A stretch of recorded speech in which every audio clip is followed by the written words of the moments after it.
Hello viewers, இனி நம்ம பார்க்க போறது ஒன் பீஸ் எபிசோட் 703 பார்ட் 1.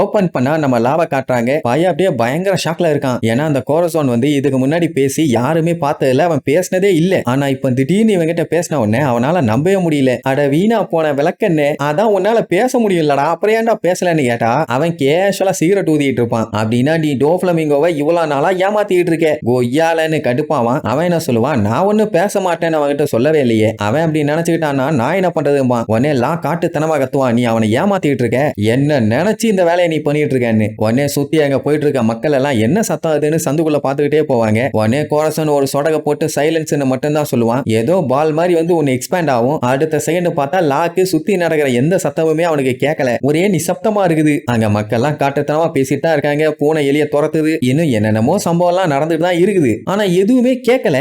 என்ன என் காதுல ஏதாச்சும் ஸ்பீக்கர் அவுட் ஆயிடுச்சான்னு கேட்டா அதெல்லாம் ஒரு விளக்கணையும் இல்ல, நான் சவுண்ட் ப்ரூஃப் வால் ரெடி பண்ணிட்டேன், அதுவும் இன்விசிபிளா. அப்படி மட்டும் பண்ணிட்டானா உள்ள பேசுறது வெளியில கேட்காது, வெளியில பேசுறது உள்ள கேட்காது. அது ஏன் அப்படின்னா பைய காம் ஃப்ரூட்டை சாப்பிட்டுருக்கான். அப்படின்னா இவன் ஒரு சவுண்ட்லெஸ் ஹியூமன். இப்படி அவன் சொன்ன கேட்டோன்னே லாக்கு தூக்கி வாரி போடும். அட பண்ணாட பயல, அப்ப நீயும் டெவில் ஃப்ரூட் ஈட்டரான்னு. அப்படின்னா நீ இவ்வளவு நாளா நடிச்சு எங்க எல்லாத்தையுமே ஏமாத்தி முட்டாளாக்கியிருக்க அப்படின்னு ஒன்னு. ஆமா ஆமா எல்லாமே நடிப்பு தான் சொல்லுவான். ஆனா வழக்கம் போல லூசுத்தனமா சிகரெட்டை ஊதுறேன்னு அவனோட கோட்டை பத்த வச்சுக்குவான். அப்படின்னா அது நடிப்பு இல்ல, அதெல்லாம் உண்மைதான். ஆக்சுவலா சின்ன வயசுல இருந்தே இந்த கோரசோன் பையன் இப்படியே வளர்ந்து பழகிட்டானாமா. அதனாலேயே நான் ஊமையாவே இருந்துட்டேன்பா. லாவால ஏத்துக்க முடியல. ஏன்னா அவன் ஃப்ரெண்ட்ஸ் கிட்டயே போய் சொல்லியிருக்கானே. ஏன்டா அந்த மாதிரி பண்ணேன்னு கேட்டா அவன் அவங்கள ஃப்ரெண்ட்ஸாவே மதிச்சது இல்லாமா. இங்க தான் ஒரு பெரிய ட்விஸ்ட். இவன் டோஃப்ளமிங்கோ கூட சேர்ந்து வேலையெல்லாம் பார்க்கல. அவன் அவுட் ஆஃப் கண்ட்ரோலுக்கு போகாம தடுக்கிறதா இவன் வேலையே. அவனுக்கே ஒரு விஷயம் சுத்தமா புரியல. என்னன்னா அவங்க அம்மாவும் அப்பாவும் ரொம்ப ரொம்ப நல்லவங்க. அப்படி ஒரு நல்லவங்களுக்கு எப்படி பீஸ்ட் மாதிரி ஒரு பண்ணாட பையன் எப்படி பிறந்தான்னு தெரியல. அவனுக்குள்ள மனுஷத்தன்மைங்கிறது ஒண்ணு கிடையவே கிடையாதும்பா. ஒரு டைமுங்கும் போது இவங்க எல்லாத்தையும் கெட்டி தொங்க விட்டாங்கல்ல, அந்த டைம் எல்லாம் கண்ணை கட்டி விட்டுட்டு அதுக்கப்புறம் தான் அட்டாக்கே பண்ணுவானுங்க. கொஞ்சம் யோசிச்சு பாருங்க, கண்ணை கட்டிட்டு அடிச்சோம்னா அந்த டைமுங்கும் போது ஒருத்தருக்கும் எவ்வளவு பீதியா இருக்கும். கீழே வேற ஃபுல்லா நெருப்பு பயங்கரமா எரியுது. அத்தனை பேரத்தோட கண்ணிலையுமே அவ்வளவு ஒரு ஆவேசம். எவனாச்சும் இன்னும் கொஞ்சம் வெறியாகி அட்டாக் பண்ணான்னா சோலி முடிஞ்சு. அந்த டைமுங்கும் போது கோரசோன்லாம் பயங்கரமா அழுவான். யாராச்சும் ஹெல்ப் பண்ணுங்க ஹெல்ப் பண்ணுங்கன்னு. டேடி என்ன சொல்லுவாரு, அவங்க எல்லாம் சின்ன பசங்க, அவங்கள விட்டுருங்க, அவங்களுக்கு ஒன்னும் தெரியாது. நீங்க பண்ற அட்டாக் எல்லாத்தையுமே என்ன எய்ம் பண்ணி அடிங்க, நான் சாக தயார், ஆனா என் குழந்தைகளை மட்டும் விட்டுருங்கன்னு ரொம்ப ஃபீல் பண்ணுவாரு. அங்க கோரசோன் பயலால வலிய தாங்க முடியல. அவங்க அப்பா கிட்ட சொல்லி கதறுவான். ஆனா டோஃப்ளமிங்கோ மட்டும் வெறியோட அழுவான். அப்படி அவன் வெறியில அழுகிறத பார்த்துட்டு மக்கள்லாம் மிரண்டுருவாங்க. இப்ப நினைச்சாங்கன்னா அந்த மக்கள் அவனை கொல்லலாம். ஆனா அப்ப கூட அவன் என்ன தெரியுமா சொல்லுவான், நான் உங்க எல்லாத்தையுமே கொல்லாம விட மாட்டேன்டா முட்டா பயலுகளா, நான் கண்டிப்பா சாக மாட்டேன், என்ன ஆனாலும் சரி எப்படியாச்சும் சர்வே ஆகி உங்க எல்லாத்தையும் நான் கொல்லல, கண்டிப்பா கொல்லுவேன், அதுவும் ஒவ்வொருத்தரையும் துடிக்க துடிக்க கொல்லுவேன்னு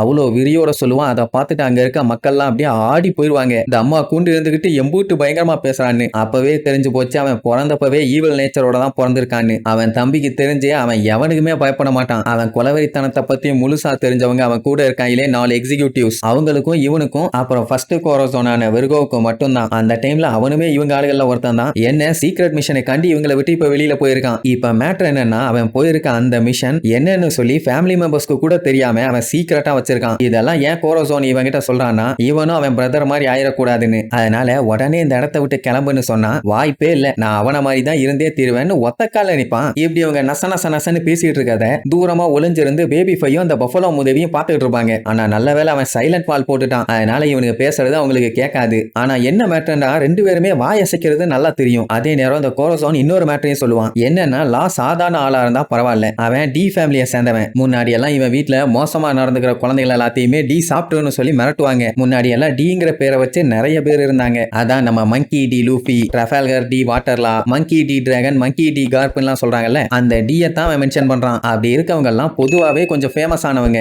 ஏன் நம்ம Gol D Roger, Jaguar D Saul, இவங்க எல்லாரோட பேர்லயுமே டிங்கிற வேர்டு இருக்கத்தான் செய்யுது. அவங்க எல்லாருமே சாதாரண ஆளுங்க இல்லையே. அவங்க வந்தாங்கன்னா அந்த இடத்துல ஒரு பெரிய கலவரமே கிளம்பும். இதெல்லாம் அவன் சொல்ல சொல்ல லாக்கு சமய காண்டாவும். ஏன்டா விளக்கண்ண இதெல்லாம் ஏன்டா என்கிட்ட சொல்லிட்டு இருக்க, நான் என்ன மான்ஸ்டரா அப்படின்னு கேட்டா மேபி நீ ஆகுறதுக்கு வாய்ப்பு இருக்குதுமா. யாருக்குமே அந்த டிங்கிற வேர்டோட அர்த்தம் என்னன்னு தெரியல. ஆனா வரலாற்றுல இன்னும் இதை சீக்கிரட்டா அப்படியே கொண்டு வந்துகிட்டே தான் இருக்காங்க. ஆனா அந்த டீன்னு பேர் வச்சவங்க எங்கேயாச்சும் இருக்காங்கன்னா அவங்க கடவுளுக்கே எதிரி. இத கேட்டுட்டு லாக் அப்படியே தூக்கி வாரி போடும். எது கடவுளுக்கே எதிரியான்னு? இவங்க இதெல்லாம் கடவுள்னா யாரு? செலஸ்டியல் டிராகன்ஸ் தான். ஒருவேளை உங்க பர்பஸே இந்த உலகத்தை அழிக்கிறதா கூட இருக்கலாம். ஆனா ஒண்ணு, இப்ப டோஃப்ளமிங்கோ என்ன பண்ணிட்டு இருக்கானோ அதுக்கு எதிரான ஒண்ணுதான் இவங்க. கண்டிப்பா இந்த பேரை வச்சவங்களுக்கும் டோஃப்ளமிங்கோவுக்கும் செட்டே ஆகாது. அந்த டீங்கிற பேர் வச்சவங்க கண்டிப்பா கடவுளை எதிர்க்கத்தான் செய்வாங்கன்னு உடனே லா அப்படியே ஆடி போயிட்டு, என்னடா முட்டாத்தனமா பேசிட்டு இருக்க முட்டாப்பையில அப்படின்னு அவனை வண்ட வண்டியா திட்டுவான். அவன் டோஃபியோட ஃபேமிலியில வந்து சேர்ந்ததே அவன் கண்ணுல சிக்கிற எல்லாத்தையுமே கொல்றதுக்காக மட்டும்தான். அதுவும் எவ்வளவு வயலண்டா மாற முடியுமோ அவ்வளவு வயலண்டா மாறணும்னு ஆசை. அண்ட் அது மட்டும் இல்லாம நான் டோஃப்ளமிங்கோட சபார்டினேட்,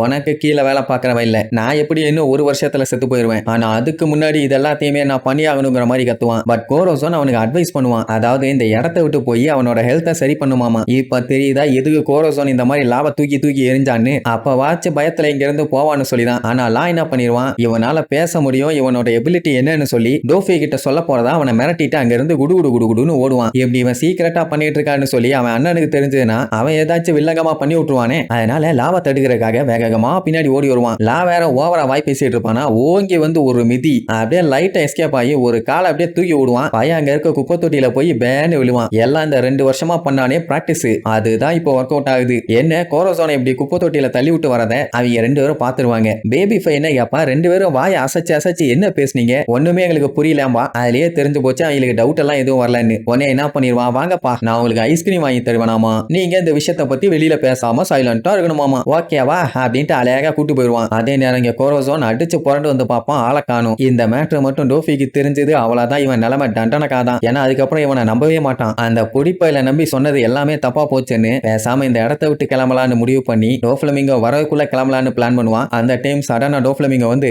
கோரோசோன்னு கப்பல்ல இருந்து கூப்பிடுவான். உடனே இவனுக்கு வேர்த்து ஊத்தும். ஐயோ விஷயத்த சொல்லிட்டான் போலையேன்னு. அதுவும் அந்த டைம் அவன் உருவ லுக்கா பார்த்துட்டு அப்படியே ஆடி போயிடுவான். ஆஹா என்ன சொல்ல போறான்னு தெரியலையேன்னு. ஆனா அவன் அதெல்லாம் எதுவுமே சொல்ல மாட்டான். இந்த மாதிரி நேவி ஹெட் குவார்டர்ஸ்ல இருந்து சுரு மறுபடியும் வரானாமா, நம்ம சீக்கிரமா இங்க இருந்து கிளம்பணும், இல்லன்னா நேவி ஆளுகளால பஞ்சாயத்து வரும்னு சொல்லிட்டு அவன் பாட்டு கிளம்பிடுவான். அப்பவே தெரிஞ்சு போச்சு லா டோஃப்ளமிங்கோ கிட்ட இன்னும் எந்த விஷயத்தையும் சொல்லலன்னு. அப்போ சைடுல சிரிக்கிற சவுண்டு, எவன்டா அவன் இந்த டைம்ல காமெடி சொன்ன மாதிரி சிரிக்கிறதுன்னு பார்த்தா நம்ம லா ஸ்டைலா வந்து நின்னுட்டு நான் சொல்ல வேண்டாம்னு முடிவு பண்ணிட்டான்.